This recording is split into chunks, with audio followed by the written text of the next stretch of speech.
All right, team. I believe that I'm live now. Sorry, I'm a little bit late.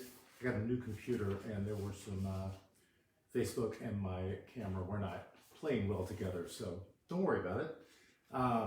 Welcome in. Thanks for joining the mentor session here. I've got questions here for you guys. My name is Coach JT Terrell. I am a executive and business strategy coach for, generally speaking, really large organizations. However, there's nothing that I don't talk to them about, do with them that's not applicable to your business or to what you have going on. So we're going to dig into these questions here, and I'm going to give you as much knowledge as I can over the course of the next 45 minutes or so. So let's go to the first question here, and the first one's coming from Kimberly Vincent. Kimberly wrote that her question was, how does she recruit more massage therapists into her team when she's hearing that the word on the street, and it's a small town, is that she's hard to work for based on a couple of past employees? And some of the background on the question is had some folks who worked with her, created decent revenue for their clinic, relationship went bad, they went to social media, they were trashing her and talking badly about her work ethic and all these kinds of things. And so candidates now are not applying because they've heard you're hard to work for, struggling with this because I did everything she could for them, these kinds of things, need to grow the team. So I think it might be, Kimberly, more of a question of, when it comes to people disparaging you and that, that's really on them. If I were you, I wouldn't be nearly as concerned with what happened in the past, number one. And I would really drill down on what can you do to make your place a people magnet, right? The kind of place where people want to come and be and work and do the thing that they love to do, which essentially is massage therapy, right? If you can make it really easy for them to be successful doing that, and if you can drill down on why it's important and what your mission there at your organization is, it will definitely make it easier to attract great people. And what I mean by that is I want you to be thinking about things like, why does your organization exist? What's your purpose?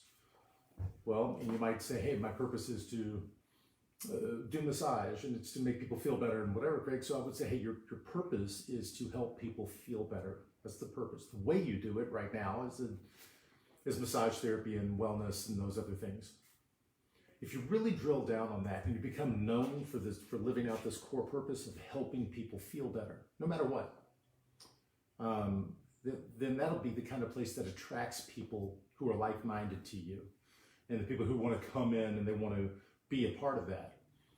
And also that this kind of negative feedback from those former employees just doesn't jive with that. If your purpose is to help people feel better, if your purpose is to help people achieve wellness and whatever that means, that does a couple of things. It's going to attract people who believe the things that you believe, and it's likely to open up some different revenue streams for you.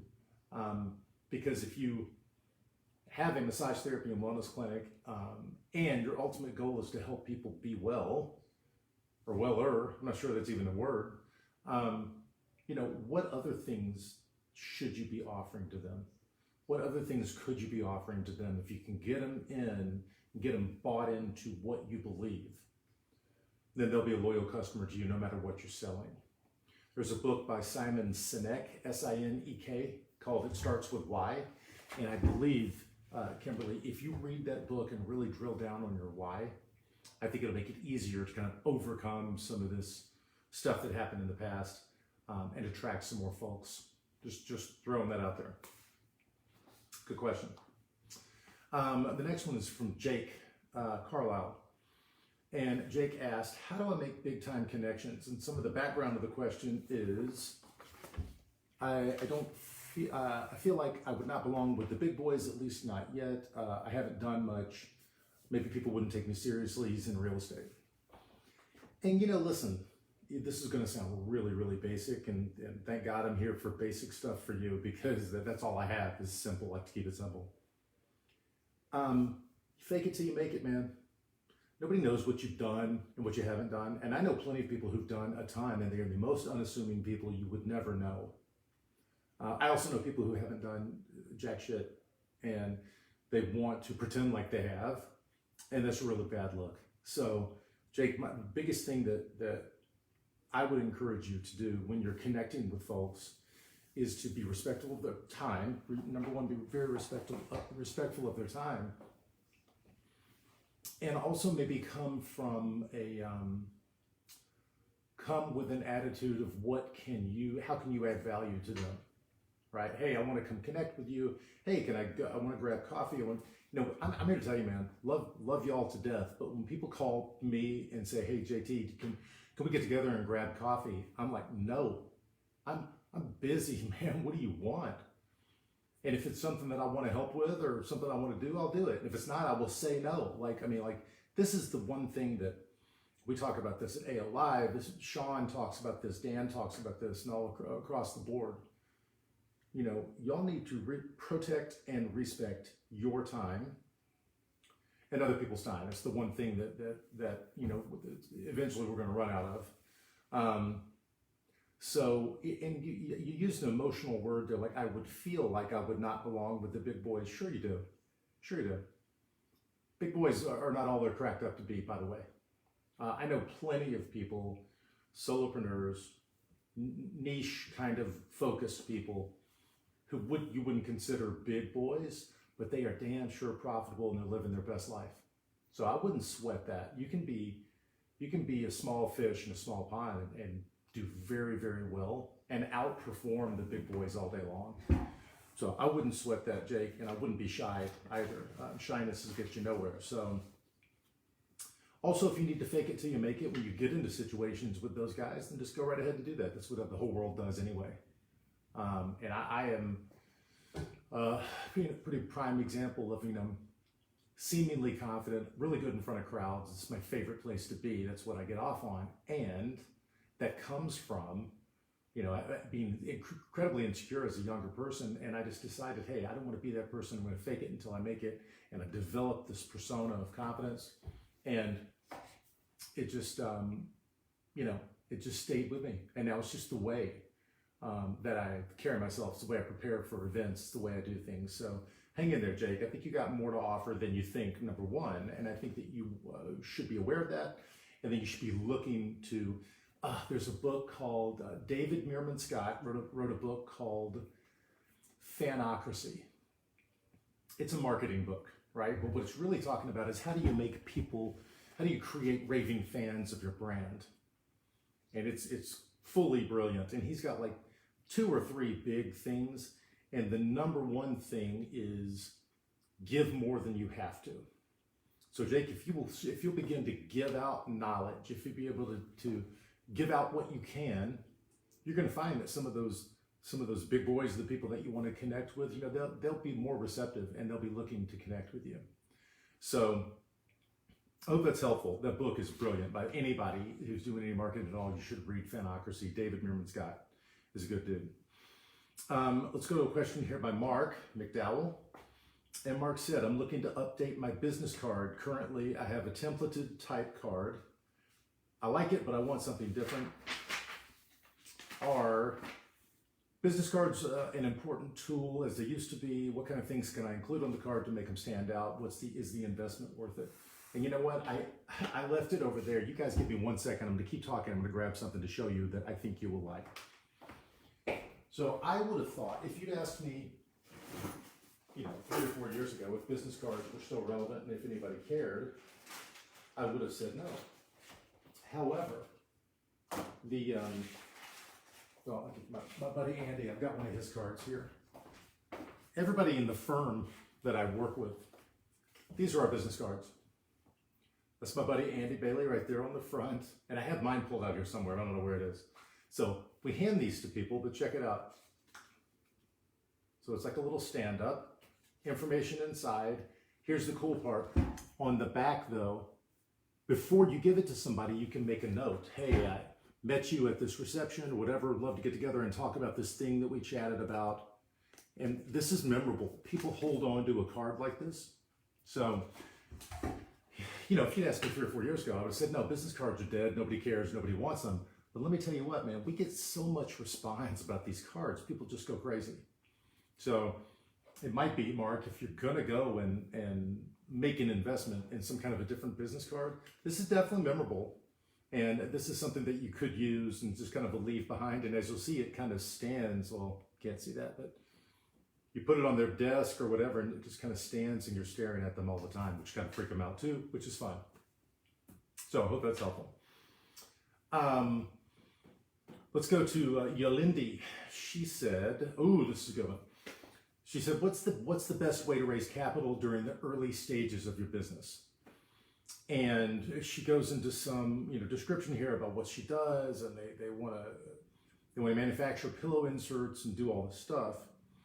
The interesting part, though, she talks a lot about, hey, we got good margins, we have a competitive advantage, all that's cool. She said purchasing the equipment and the raw stock to make this stuff will be about $90,000 with a retail value of over $700K. So that's cool. By the way, Alec, hang on to that, and I'll tell you where we got those cards next. Yeah, huge market advantage, all this stuff. Who do I approach? Venture capitalist, angel investor, private investor? I have a business plan, projections, and business assets and all this stuff ready to go. So sounds like, Yolandi, it sounds like you're in a really, really good position. $90,000, relatively speaking, is not a lot of money, okay? So you got to think about where you are, where businesses is right now. Where are people putting money? People put money in cryptocurrency because of the incredible upside. Although it's pretty unknown. People put money in the stock market, although that's going up and down like crazy, political stuff and what have you. I know personally 50 people who would invest up to $100,000 at a time in new businesses. I do. I'm invested in 2 new businesses right now. And it's not for an equity piece.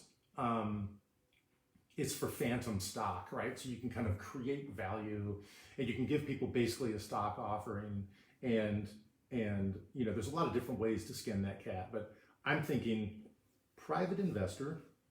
And by the way, this is going to sound really dumb and this is going to sound so basic. It's why it's coming from me. Go watch the TV show Shark Tank.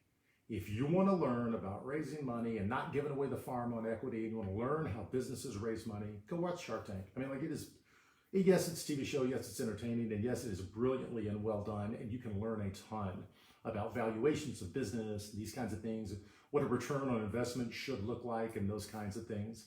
So just throwing that out there as something that you should do. Also, you mentioned in here purchasing the equipment.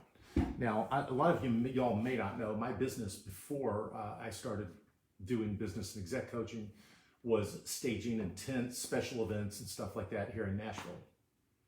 And I sold it in 2016 to a private equity group, and that was great. But one of the coolest things that we ever did, I didn't even know that people did this. If you need equipment, Yolandi, one thing you could do, you could purchase it outright and that's fine. You can also lease the equipment. So there are companies who will go out and they will buy it. You'll lease it from them, no matter what kind of equipment. And when I used to lease chairs and tables, rental stuff, because I didn't have the cash in the beginning. And over time, did it cost a little bit more? Sure it did. Was it a great way to get started? Yes, it was. So maybe look into leasing that equipment. It's possible you don't need $90,000. You might just need the stock, the raw stock, and you could lease the equipment and you could slow walk it. And the main thing is, I don't want you going into a bunch of debt, and I don't want you to give away your equity. Those are the 2 things, right? So is there any way to avoid that and still bootstrap this thing and get up and running and start kicking ass? I think maybe leasing your equipment would be a good idea.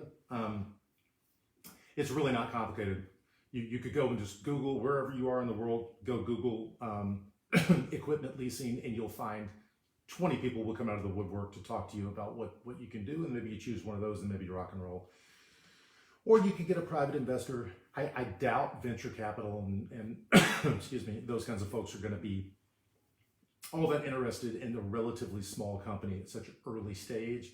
The hard part about, the deal is if you need money, nobody wants to give you any. And if you don't need it, everybody's coming out of the woodwork, right? So right now you need money.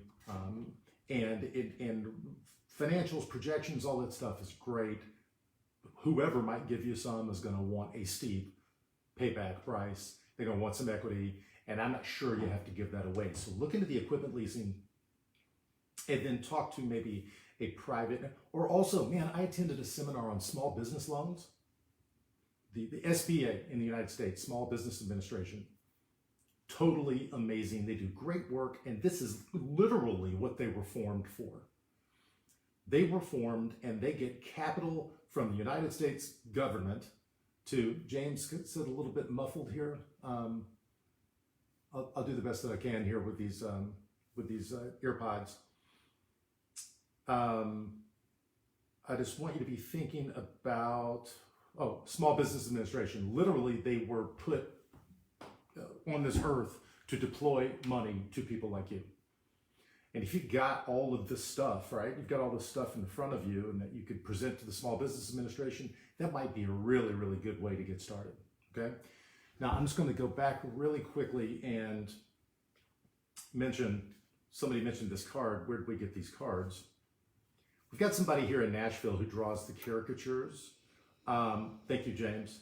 And then AMP Printing in Nashville prints them. They cut them out, print them. They are expensive, as opposed to whatever, going on Vistaprint and getting 1,000 cards. These are more expensive, and they are worth it. People keep them. They think they're cool. They hang them up. Your face is looking back at you. When they start thinking about commercial and personal insurance, they're going to see your face. They're going to call you. This is worth it. Okay. Cool. Now this is one that I was thinking about earlier. I'm not exactly sure how to answer it, but hey, that's I would like to think one of the most beautiful things about the way that I work. If I don't know, I don't know. So I'll tell you that. Anyway, Michael said, from an ask, believe, receive prayer perspective.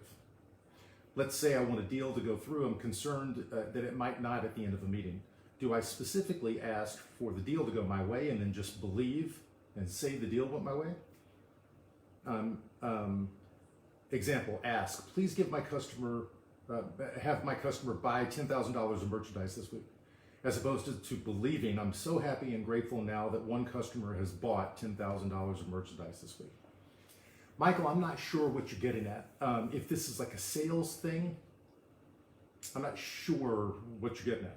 However, when it comes to selling, you talk specifically, hey, have my customer buy $10,000 worth of merchandise, fine.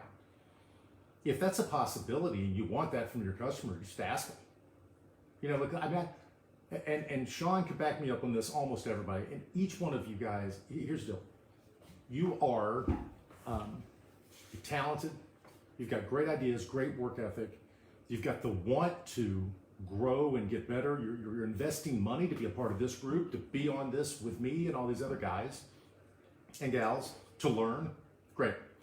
And what that means to me is you are worth it. Whatever the service you're providing, the product and whatever, number one, I think you should raise your prices. I've said it once, said it a million times. Somebody called Deanna in Chicago and asked her about raising prices because she's a prize pupil. She's awesome. And then just control the sale, man. I've always found the more demand, this is just me. Now don't run out the street and do this. I have found that the more demanding on my clients and customers that I am, God, the more they love me for it, and the more loyal they are, and they do just about whatever I ask them to, which is cool. Now, keep in mind, my customers are paying me not to tell them what to do, but to help them kind of stay on plan of what they need to make happen in their business, right? So it's a little bit different. So just throwing that out there, and thanks for a little feedback there. And it seems like it's from the law of attraction mindset. I don't know about that. I'm sorry to tell you. Although one thing I do know from a sales, you brought this back to a sales question, so I'll throw this out there. There is, I mentioned a lot of books, right? So I think already today I've talked about Starts With Why, Simon Sinek, and I talked about Fanocracy, David Meerman Scott. There is a podcast called This American Life that it's big on National Public Radio, and you can go to thisamericanlife.com and all the episodes are there. Go and listen to one called Cars, and it's where some audio journalist embedded with a Jeep dealership a few years ago for a month, a solid month, talked to all of the salespeople and kind of watched them go through just what you're talking about. Some of them had a law of attraction, say it and believe it into existence. Some of them didn't believe any of that crap. It was all about smiling and dialing the phones and all these different kind of philosophies around making stuff happen. But my favorite part of the whole thing was the guy who consistently outperformed everybody, almost by a factor of 2. Young guy, and I think the deal, like, you know, if people sold 15 cars a month, it was big, it was really good. This guy consistently sold 25 or better. And it was funny because when they talked to him, they said his biggest thing was he had what he called constructive delusion, which is every conversation he had with everybody, he never once thought anybody would tell him no. And if they did, like, he could just rationalize, well, they were the wrong client, it was the wrong car, they didn't have any money, it couldn't be me, it couldn't be my salesman.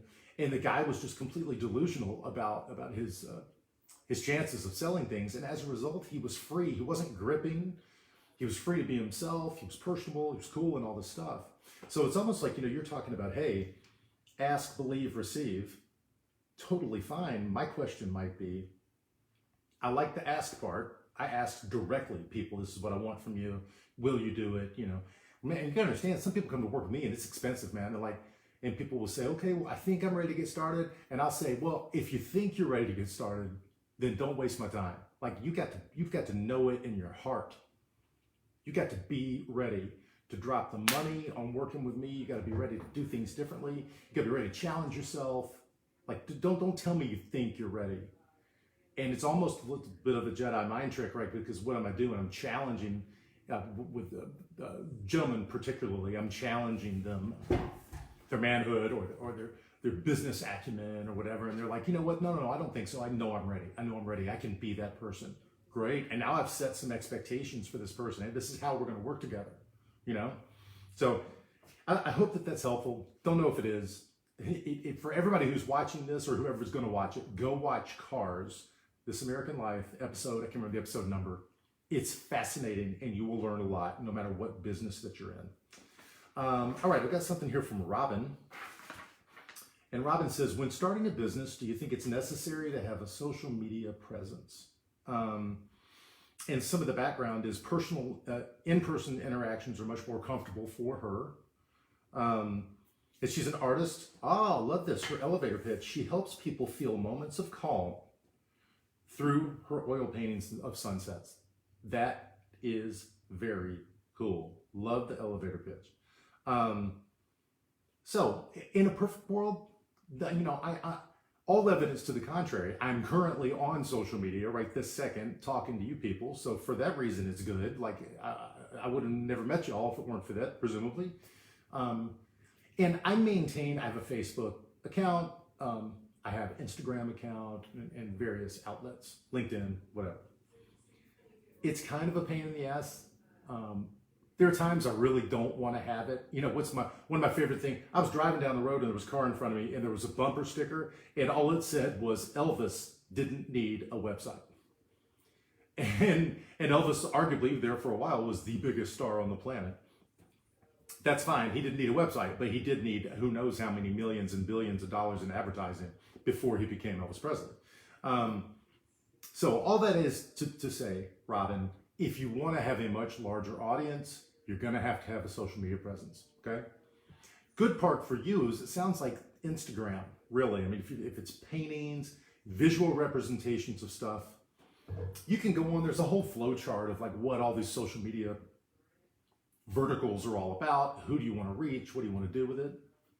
LinkedIn is underrated, man. I mean, like LinkedIn is getting so good. LinkedIn library is crazy for learning and stuff, but networking, and even, Robin, you could have a LinkedIn account for your business showing your paintings and stuff. You could attach it to your Instagram, and that really would be enough. You don't have to have a whole window into your soul and all this stuff. However, I don't know if it would hurt to let people know. I love this, Robin. As an artist, I help people feel moments of calm through my oil paintings of sunsets. That is the coolest thing that I've heard in a while, and I've been busy for the last couple weeks. And you know what? Just reading that, Robin, makes me want to interact with you. Okay? So social media, I think for you, is a medium to kind of let people in on that core purpose that you just described right there.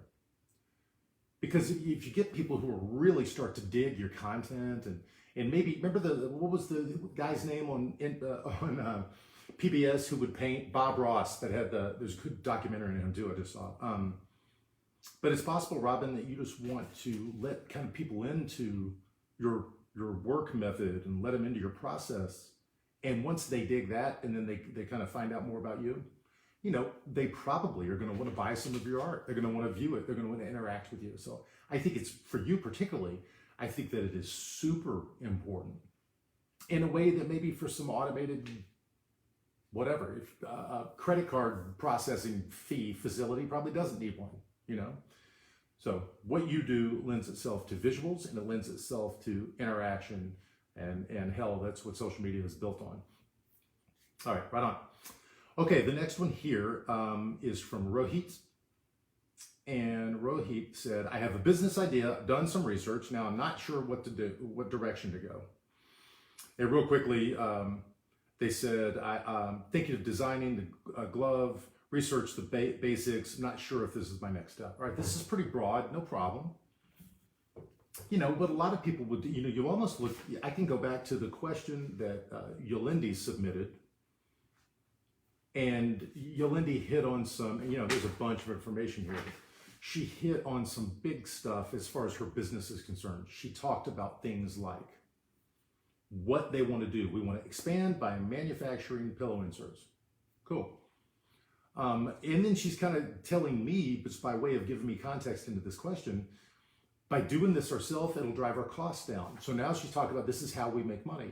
We already sell decorative pillow covers and whatnot. And if we do this for ourselves, we'll create margins. And now we're talking about how she's going to make money. That's very, very cool. And then she's talking about, hey, a competitive advantage. We have a competitive advantage over Amazon, Walmart, and whatnot. So what this is, I mean, this is a very, very high level business plan. So if I were you, what I would do is I would put that business plan down on paper. In the same way that Yolindi just did there. And reach out to her. I mean, you're both an accelerators organization. No reason you should be talking anyway. Sounds like she's good at kind of putting the business plan together and kind of illustrating how it'll make money and kind of going through the possibilities. And this is exactly the kind of stuff that y'all should be doing together in this organization. I mean, you can ask mentors and stuff, and that's fine, but you know, Yolindi and Rohit, you probably have stuff you could learn from each other, and I think you should. So reach out to her, and generally speaking, you need to create a business plan for I have a business idea, and that's cool. Ideas are awesome. The plan and the doing it is the hard part. So I'd go ahead and start and just put down high level, what does the plan look like? I'm going to design a glove. It's going to be different than other gloves. It's going to have unique value proposition, this kind of stuff. This is how much it's going to cost. This is how much it's going to cost to make it. And just kind of lay that stuff out, and it'll start to become real. Okay? All right, good question. Ari said, oh God, this is good. I don't see how much time I have left here because I could spend 3 hours on this. Okay. I know I started late too, and I'm really sorry about that, but we're rolling. Ari said, how do you fire a client when your only basis is that they are difficult and not willing to change? Okay, and here's a little bit of context. I was hired to clean up a QuickBooks, and they insisted on doing it themselves. And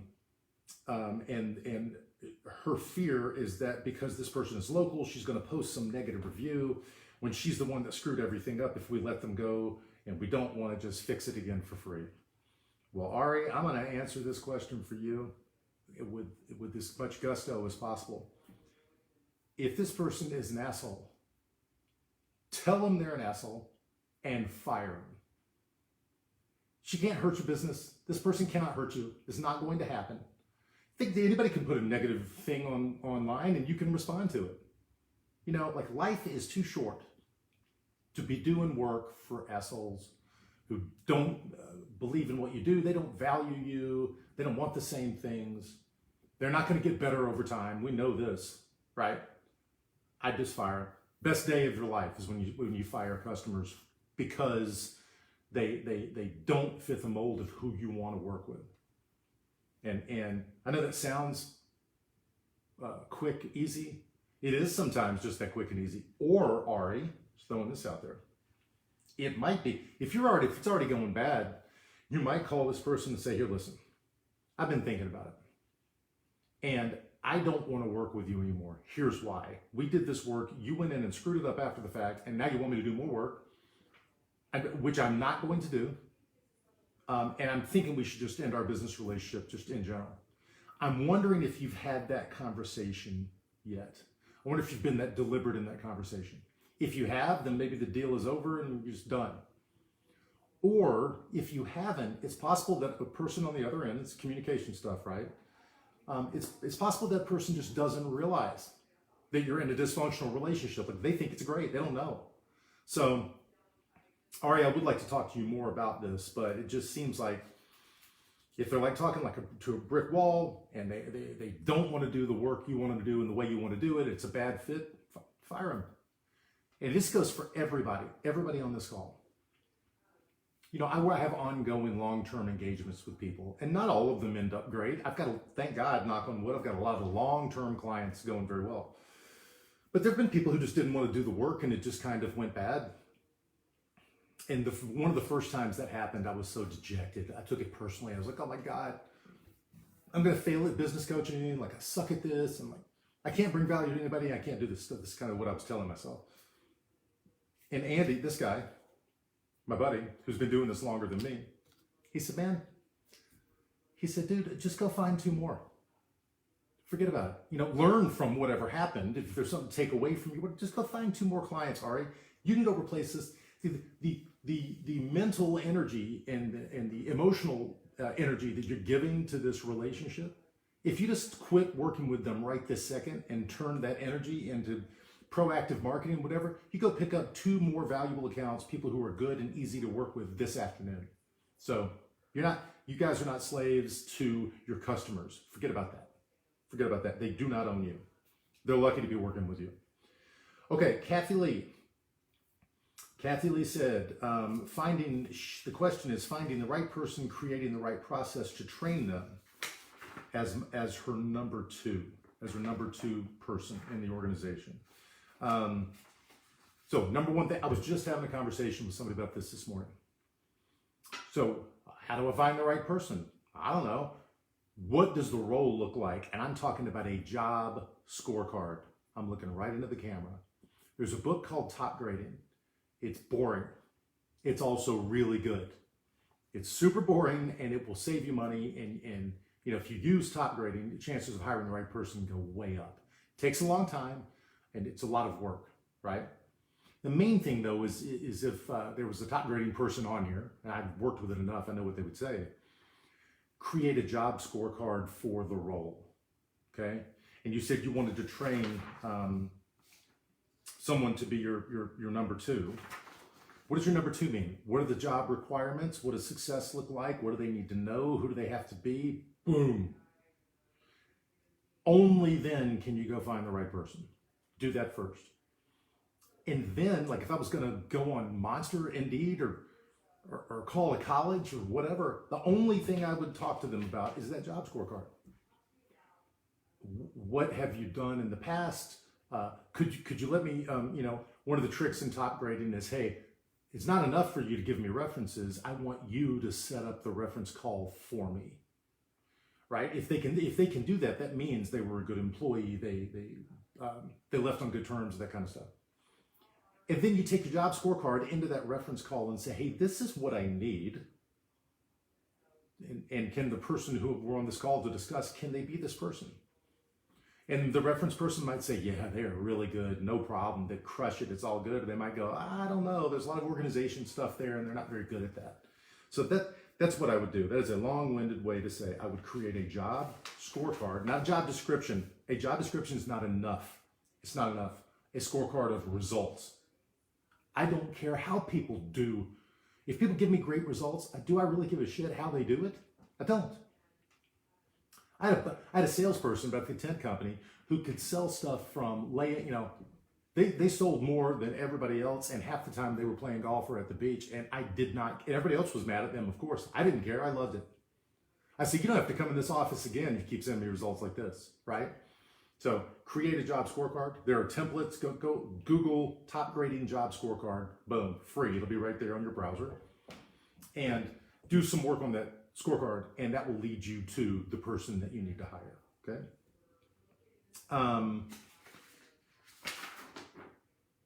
All right, let's see where we are here. Okay, another one from Robin. She said something about time management. Question she asked, I don't know, that might have been just kind of a messed up thing there. Time management. A few people are asking questions about, hey, what's the best way for time management? Stay organized or whatever. Listen, it's all automated now, right? I've got a link to set appointments with me. I've got a calendar that I live my life on. It integrates with almost every other damn thing that I have. But the main thing, okay, that's technology, and that's, hey, how do I manage my time better? That's fine. Robin, that's not really what you mean. All of you, if you want to manage your time better, you need to learn how to say no.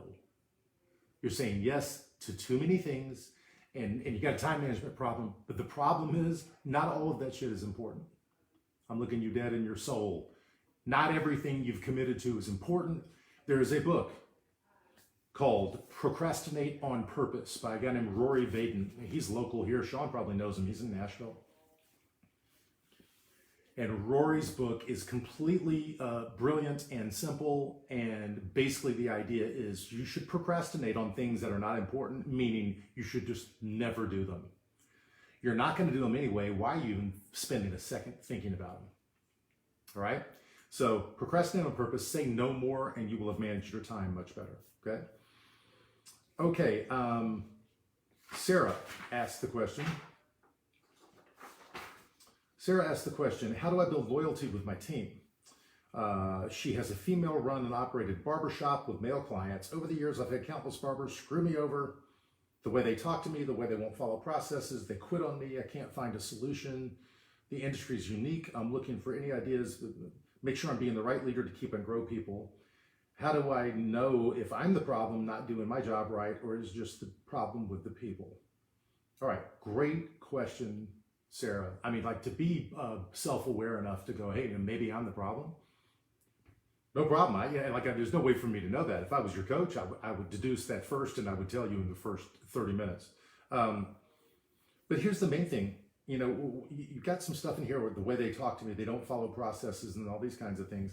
My question is their expectation of what it's like to come and be a part of your organization, is it crystal clear? Like, hey, I don't like the way you talk to me. Is it spelled out? This is how we're going to speak to each other. I'm talking about core values and that kind of stuff. Super, super important. They won't follow processes. Bullshit. If we are a process-driven organization and somebody darkens my door, the first thing I'm going to ask them, hey, oh yeah, you've got a book of business. Great. All that looks good. But inside of this building, we follow processes and procedures. Can you do that? Because that's a non-starter. I don't even want to complicate my life with you if you can't do that. So that's a non-starter. You need to be process-driven. We speak to each other respectfully and this and that. And from a tactical standpoint, I think I have an idea of the way, people come in and they rent chairs from you and do that kind of thing. Maybe there's some kind of a work employment agreement thing that you could have them sign and say, listen, I'm going to market, I'm going to provide a place for you to work. These are the things that I'm good at that you don't want to do. And for that, the expectation is that you will follow my processes and stuff. Oh, and by the way, this agreement is good for 12 months and we'll reassess it in a 12-month period, right? So get a little bit of a teeth in there, a little bit of I don't know how you could do it. I don't want it to be expensive. You don't have to get a lawyer. Maybe legal Zoom, but not a full-on lawyer charging you $500 an hour. You're gonna have to solve that, and I think the way to solve it, Sarah, is probably a document, right? An employment agreement, some kind of a independent contractor agreement, or something like that. All right, I think I have time for one more question here, and Dan asked, what's the best way to get a customer to follow through with leaving a review? And he goes out and does Dex projects, and he gives them a nice bottle of wine. He asks them to leave a review, but they're just not doing it. So this is one thing that I was working with a group one time, and they said, hey, we got to get more referrals. We got to do all this stuff. You know, we have to come up with incentives. We have to trick the customers and do it.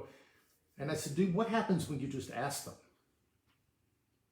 And they looked at me like I had two heads. Like they never really asked for reviews and or referrals. And Dan, what it sounds like to me is if you want reviews, go online and all that stuff's great, but what you really want is direct referrals. And if people are bringing you out to their house to do this work, they probably know people who need what you do. So not only would I ask them for, remember I said earlier, be demanding on your customers and they'll love you for it. Not only would I ask them for a review. Well, here's one thing you could do. Whip out an iPad and put it in front of them and say, hey, great, thanks. Here's your bottle of wine. By the way, here's the iPad. Click on this button and leave me a review. I'm going to step outside. That's what I would do to get it done. And then if they give you some glowing review, I'd say, hey, by the way, I would let you know. And when I'm selling the gig, I'd say, man, I'm going to do this work so well, you're going to be dying to give me referrals. So I want you to be thinking about 2 people who I could call on once I've done this great work and you feel really good about it, that I could call on, make a sales call. So get them to give you reviews, like literally hand them something. And then I don't think that I'm not sure you're going far enough as far as asking for referrals, which is what you really want. So ask them for referrals as well. And I think you'll find you're going to have a lot more hot leads, and you have a whole network of people sending you referrals. And those reviews will be great, and social proof and all that's well and good, but the referrals are going to lead to business, okay? Well, guys, listen, I'm really, really sorry that I got started late. My new MacBook's just not set up to play with Facebook quite yet. At least it wasn't completely my error. So I jumped on my iPad here. Appreciate the questions. Please feel free, JT at PetraCoach, P-E-T-R-A coach.com. If you have any questions about any of this stuff, just give me a shout, man. Or ask Sean about it, or go through the AO portal. Like, I don't care if you need some help. And number one, reach out to each other, because a lot of smart people in this organization who've already dealt with some of these issues, and you guys should definitely mentor up and help mentor each other. All right, guys, appreciate you, and I will talk to you soon. Thanks.